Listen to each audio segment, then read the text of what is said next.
కీర్తనల గ్రంథము 92వ అధ్యాయము 12వ వచనము. నీతిమంతులు ఖర్జూర వృక్షములాగా మొవ్వు వేస్తారంట. లెబానోను మీది దేవదారు వృక్షముల వలె వాళ్ళు ఎదుగుతారు అనేటువంటి మాట. ఈరోజు ఎదగడం ఎలా? దేవుని యొక్క సన్నిధిలో ఎలా ఎదగాలి? దేవుడు మనల్ని ఎలా ఎదగమని ఆశపడుతున్నాడు?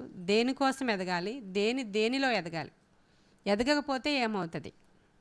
దేవుని ఇప్పుడు నీతిమంతులు ఉన్నారు, వాళ్ళు ఎలా అంట ఖర్జూర వృక్షములాగా వాళ్ళు మొవ్వు వేస్తారంట. తర్వాత లెబానోను మీద దేవదారు వృక్షాలు చాలా ఎత్తు పెరుగుతాయి. అంతటి ఎత్తైనటువంటి స్థితిలోనికి తన పిల్లలందరూ వెళ్ళాలని దేవుడు కోరుకుంటూ ఉన్నారు, ఆశపడుతున్నారు అలా ఎదగాలి అని. సరే, మేము ఎదగలేమండి, ఇంతే ఎదుగుతాం, ఇంక ఇక్కడ మీదట ఎదగలేము, ఫలించలేము అంటే యజమానుడు ఏం చెప్తున్నాడు? ఫలించని ప్రతి తీగ కూడా ఎక్కడికి వెళ్ళిపోవాలట? అగ్నిలోనికి వెళ్ళిపోవాలి. కాబట్టి ఆప్షన్ లేదు, ఖచ్చితంగా ఎదగాలి. ఒకవేళ ఎదగపోతే ఏమవుతుందండి? మేము ఇంతే ఉంటాం, మా భక్తి లెవెల్స్ ఇంతే, మేము ఇంతే ప్రార్థన చేయగలం, ఇంతే ఎదగగలం, ఇంక మీదట ఎదగలేం. ఒకప్పుడు ఎదిగాంలేండి, ఇంకా తర్వాత మరలా మరగుజ్జుగా అయిపోయాం అని అంటే తర్వాత వెరీ నెక్స్ట్ స్టెప్ ఏమని చెప్తున్నాడంటే, ఆ ఎదగలేని ప్రతి తీగ, ఫలించలేని ప్రతి తీగ అది కత్తిరించబడి అగ్నిలో పారవేయాలి అంటున్నాడు ఆయన. ఇది మన యోహాను సువార్త 15వ అధ్యాయంలో, మా ద్రాక్షవల్లిని నేను, తీగలు మీరు నాతో అంటుకట్టుబడి ఉంటే సరే, నాతో అంటుకట్టి గట్టిగా నన్ను పట్టుకుని ఉండాలి, ఫలిస్తూ ఉండాలి. ఫలించడం కోసం నేను ఏం చేస్తానంటే, అప్పుడప్పుడు నేను మంచి వ్యవసాయకుడను గనుక ఆ పనికి రాని తీగలన్నిటినీ కూడా నేను కత్తిరిస్తూ ఉంటాను. నేను కత్తిరించినప్పుడు కొంచెం నొప్పి వస్తుంది, పర్వాలేదు.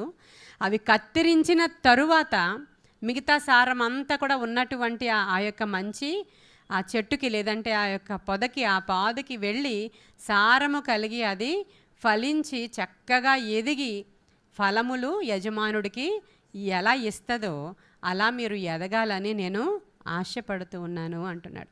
నీతిమంతులైతే ఇలాగే ఎదుగుతారు, మరి వాళ్ళు ఖర్జూర వృక్షాల్లా ఉంటారు, మరి వాళ్ళు మొవ్వు వేస్తారు అని దేవుడు చెప్తున్నాడు. ఈరోజు మనం అలా ఎదగాలంటే ఏం చేయాలి?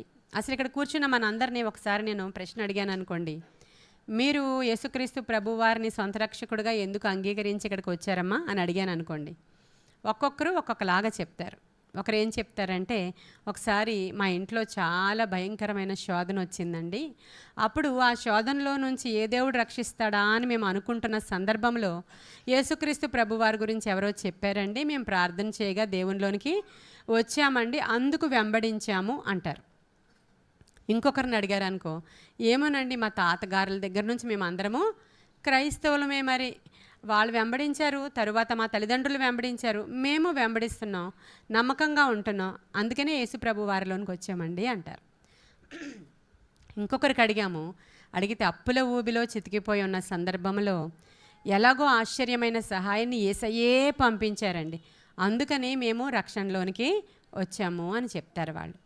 ఇప్పుడు మనం అందరం ఇక్కడ కూర్చున్న మన అందరిది ఈ మూడిట్లో ఏదో ఒకటి అవుతుంది. అయితే మన తాతల దగ్గర నుంచి మనము క్రైస్తవులం అయి ఉండాలి, లేదంటే మధ్యలో ఏదో శ్రమో శోధనో కష్టమో బాధో ఇరుకో ఇబ్బందో వచ్చినప్పుడు ఏ దేవుడు మమ్మల్ని రక్షిస్తాడా అని చూసినప్పుడు ఆయన దర్శనంలో కనపడ్డమో, కల్లో కనపడ్డమో, పక్కింటి వాళ్ళు చెప్పడమో, సువార్థికులు చెప్పడమో, మీ బంధువులు చెప్పడమో రెండో ఆప్షన్లోనికి వస్తారు.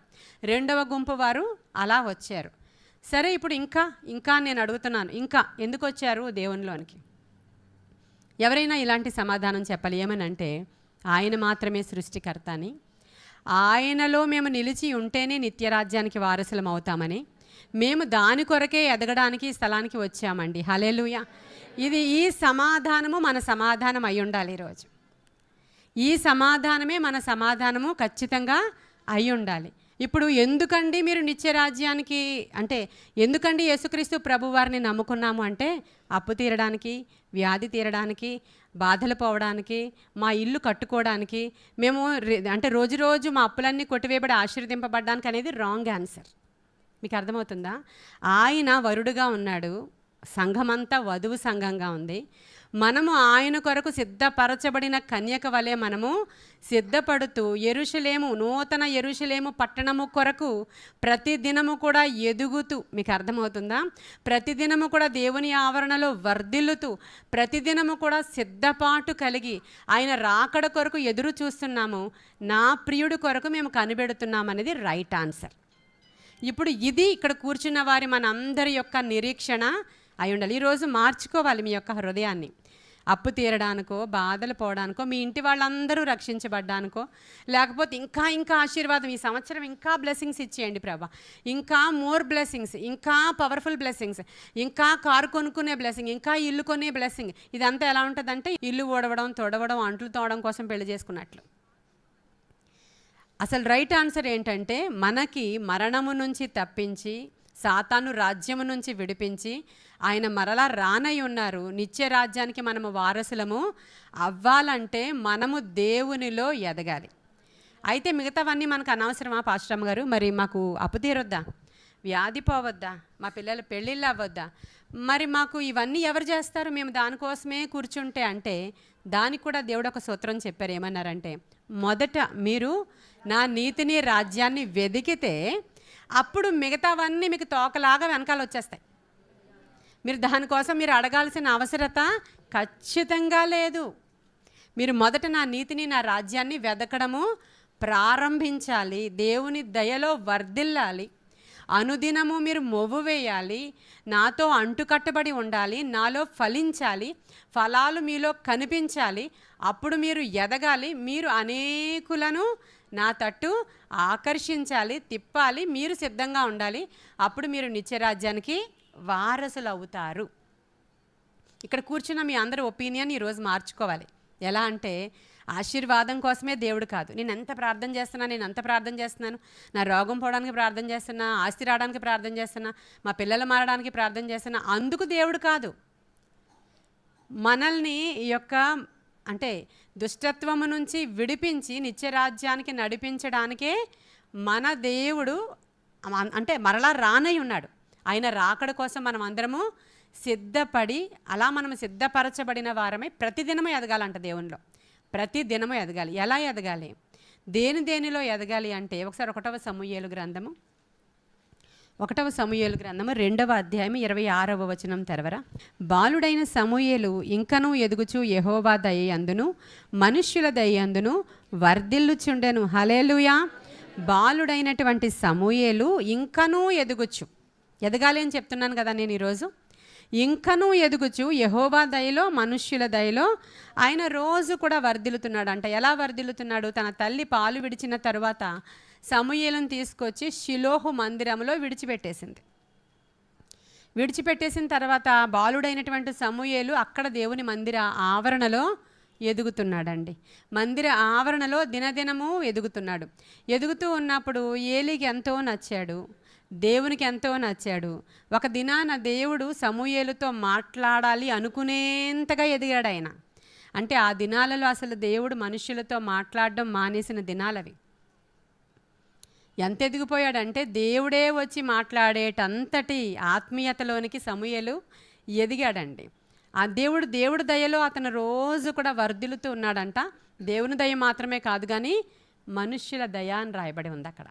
ఇక్కడ ఒక సబ్జెక్ట్ ఈరోజు మనలో చాలామంది ఈ విధంగా అనుకుంటూ ఉంటారు. మనలో కాకపోయినా క్రైస్తవులుగా ఉన్నవాళ్ళు కొంచెం ఆత్మీయ గర్వంతో ఉంటూ ఉంటారు చాలామంది. ఏమనంటే, దేవుడు మాకు తోడుగా ఉన్నాడు చాలు, దేవుడు చూస్తే చాలండి, మాకు దేవుడు ఉన్నాడండి చాలు, ఈ మనుషులతో మాకేమీ పని లేదు అని చెప్తూ ఉంటారు. ఇది కామన్గా చాలామంది చెప్తూ ఉండేటువంటి ఆత్మీయ గర్వంతో చెప్తూ ఉండేటువంటి మాట.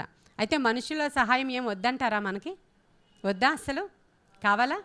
మనుషుల సహాయం అంటే చాలామంది ఇలా అనుకుంటారు, నేను దేవునితో ఉంటానండి, అనుక్షణం ప్రార్థన చేసుకుంటూ ఉంటా, నాకు ఎవరితోనే పని లేదు, ఎవరితో అసలు అవసరమే లేదు, నాకు మా దేవుడే కావాలంటే ఎవరినైనా నా దగ్గరికి రప్పిస్తాడు అనేటువంటి మాటలు కొంతమంది మాట్లాడుతూ ఉంటారు. లూకాసు వార్తలోనికి వచ్చేయండి 2వ అధ్యాయము 52వ వచనం.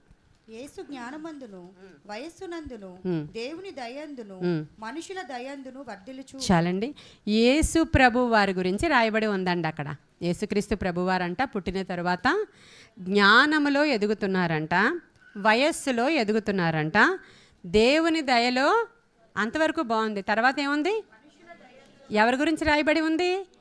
యేసుక్రీస్తు ప్రభువారు జ్ఞానంలో ఎదుగుతున్నారంటండి, వయసులో ఎదుగుతున్నారంటండి, దేవుని దయలో ఎదుగుతున్నారంటండి, మనుష్యుల దయలో కూడా ఆయన.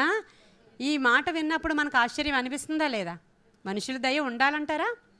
ఖచ్చితంగా ఉండాలి. మనలో చాలామంది అంటే దేవుని చేత మంచివాడు మంచిది అనిపించుకుంటాం, కానీ మనుష్యులతో కొంతమంది మంచివాళ్ళు అని అనిపించుకోలేకపోతూ ఉంటాం. మనం 100 మంది మనుషులు వచ్చి చాలా మంచోరండి ఆ పద్మగారు అని చుట్టుపక్కల వాళ్ళందరూ చెప్పచ్చు, ఆ ఆఫీస్ వాళ్ళందరూ చెప్పచ్చు, ఏరియా వాళ్ళందరూ చెప్పచ్చు, 100 మంది చెప్పచ్చు.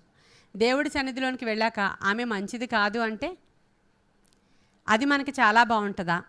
లేకపోతే దేవుడు ఒక్కడే ఈమె నాకు చాలా మంచిది, నాకు ఇష్టురాలు హెప్సీబా చాలా ఇష్టము అని చెప్పి మనుషులందరూ కూడా అస్సలు మంచోడు కాదు, అస్సలు మంచిది కాదు, అసలు ఇంకా మేము చెప్పలేమండి వాళ్ళ గురించి అని 100 మంది మీ గురించి చెడ్డగా చెప్పి దేవుడు ఒక్కడే నీవు నాకు హెప్సీబా అన్నాడు అనుకో. హెప్సీబా అంటే ఇష్టురాలు అని అర్థం.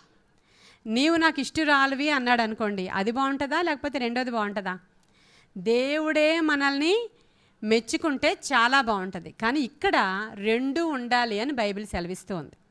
దేవుని దయలో మీరు ఎదగాలి, మనుష్యుల దయలో కూడా మీరు ఎదగాలి. దయ అనేటువంటి మాటని హీబ్రూలో కానూన్ అంటారు అన్నమాట. హిందీలో కానూన్ అంటే చట్టం, అది వేరే. హీబ్రూ లాంగ్వేజ్లో ఏమంటారు? కానూన్ అంటారు. సెకండ్ కానూన్ అంటారు. దాన్నే కెన్ అని పిలుస్తారనమాట. కెన్ అంటారు దాన్ని. అంటే అర్థం ఏంటంటే దేవుని యొక్క దయ మనం ఎక్స్పెక్ట్ చేయడం, మనుషుల యొక్క దయ మనము ఎక్స్పెక్ట్ చేయడం, దాన్ని ఇంకా పర్యాయ పదాలు అంటారు కదా. ఆ పర్యాయ పదాలలో అంటే ఒక మెరిసిపోతున్నటువంటి ఒక నగను ధరించినటువంటి ఒక వస్తువుగా దాన్ని కంపేర్ చేస్తూ ఉంటారు. మనం ఫర్ ఎగ్జాంపుల్ ఎస్తేరుని తీసుకుంటే, ఎస్తేరు రాజు సన్నిధికి అలంకరించబడి వస్తుంది కదా. అలంకరించబడి వచ్చినప్పుడు రాజుకి ఆ అమ్మాయిని చూడగానే అట్రాక్షన్ కలిగిందా? ఆ అమ్మాయిని చూడగానే మోహం కలిగిందా? ఆ అమ్మాయిని చూడగానే రాజుకి ఏం కలిగింది? హల్లెలూయా. రాజుకి ఆ కెన్ కలిగిందన్నమాట. ఆవిడ కెన్ కోసం కోరుకుంటుంది. అక్కడ రాజు దగ్గరకు వచ్చి నాకు కెన్ కావాలి అని ఆవిడ ఆ వస్తువు ధరించుకుని వచ్చినప్పుడు అర్హత లేని వారికి కూడా అర్హత కలిగించేటువంటి ఒక వస్తువును అలంకరించుకుని ఆవిడ అక్కడికి వచ్చింది. వెంటనే రాజుకి ఏం కలిగిందంట? దయ కలిగిందంట. హల్లెలూయా. ఆ దయ కలగడంతో పెళ్లి చేసుకున్నాడు ఆయన. అక్కడ రాజుకి ఇష్టం పుట్టడం అంటే అమ్మాయి అట్రాక్షన్గా ఉంది, మంచి అందంగా ఉంది, మంచి తెల్లగా ఉంది, మంచి హైట్గా ఉంది, మంచి పర్సనాలిటీ ఉంది, మంచి నాలెడ్జ్ ఉంది కాదు. అక్కడ రాజుగారి దగ్గరికి వెళ్ళగానే ఆ మనుష్యుడికి ఈ యొక్క ఎస్తేరు పట్ల ఏం జరిగిందంట? కెన్ వచ్చిందంట, దయ కలిగిందంట. ప్రియమైన దేవుని బిడ్డలారా, ఇలా మనకి మనుష్యుల దయలో మనము ఎదగాలంటుంది బైబిల్. దేవుని దయలో కూడా మనము వర్ధిల్లాలి, ఎదగాలి అని చెప్తున్నారు. యేసుక్రీస్తు ప్రభువారు ఈ భూమి మీదకి రావడానికి ఒక స్త్రీ యొక్క గర్భము అవసరమైంది. యేసుక్రీస్తు ప్రభువారు దినదినము ఎదుగుతూ ఉండగా ఆయన పోషణ చేయడానికి ఒక కుటుంబం అవసరమైందా? ఎక్కడో ఆయన గాల్లో పెరిగేలేదు కదా. ఆ తరువాత ఆయన పరిచర్యలకు వెళ్ళేటప్పటికి ఆ పరిచర్యలో సహకారులుగా ఉండడానికి శిష్యులు అవసరమయ్యారు. ఆ శిష్యులు మరలా ఒక రోజు ఆయన బోధ చేయడానికి ఒక శిష్యుడి యొక్క పడవ అవసరమైందా? ఆయన ఒక పడవను వాడుకున్నారు అక్కడ. ఆ తరువాత ఆయన చనిపోయిన తరువాత ఆయనని సమాధిలో పెట్టడానికి అరిమతయి యోసేపు అనేటువంటి ఒక ధనవంతుడు తొలిపించుకున్న సమాధి ఆయనకు అవసరమైందా లేదా? ఇవన్నీ కూడా యేసుక్రీస్తు ప్రభువారికి మనుష్యుల యొక్క దయలో సమకూర్చబడి ఆయనకి అవసరమైనప్పుడు ఈరోజు మనం అందరం కూడా ఈ స్థలంలో ఉన్నాము. ఎలా ఎదగాలండి అంటే క్రొత్త విషయాన్ని మనం ఈరోజు నేర్చుకుంటున్నాం. ఆత్మీయ గర్వముతో నింపబడి మాకు ఎవ్వరి అవసరత లేదండి, మాకు అసలు సహకారం కూడా అక్కర్లేదు అనుకోవడానికి వీలు లేదు. ఈరోజు ఆ యొక్క మెరిసిపోతున్నటువంటి ఒక అలంకరణ కలిగినటువంటి వస్తువు కనుక నీ మీద ఉంటే ఆ కెన్ అంటే నీలో నుంచి పని చేయడం మొదలవుతుందంట. అది ఇచ్చేవాడు కూడా దేవుడే. ఎప్పుడు ఇస్తాడు అని అంటే నీలో దేవునికి ఇష్టమైనటువంటి లక్షణాలలో నీవు అనుదినము ఎదుగుతూ ఉన్నప్పుడు ఇది మనకి అనుగ్రహించబడుతుంది.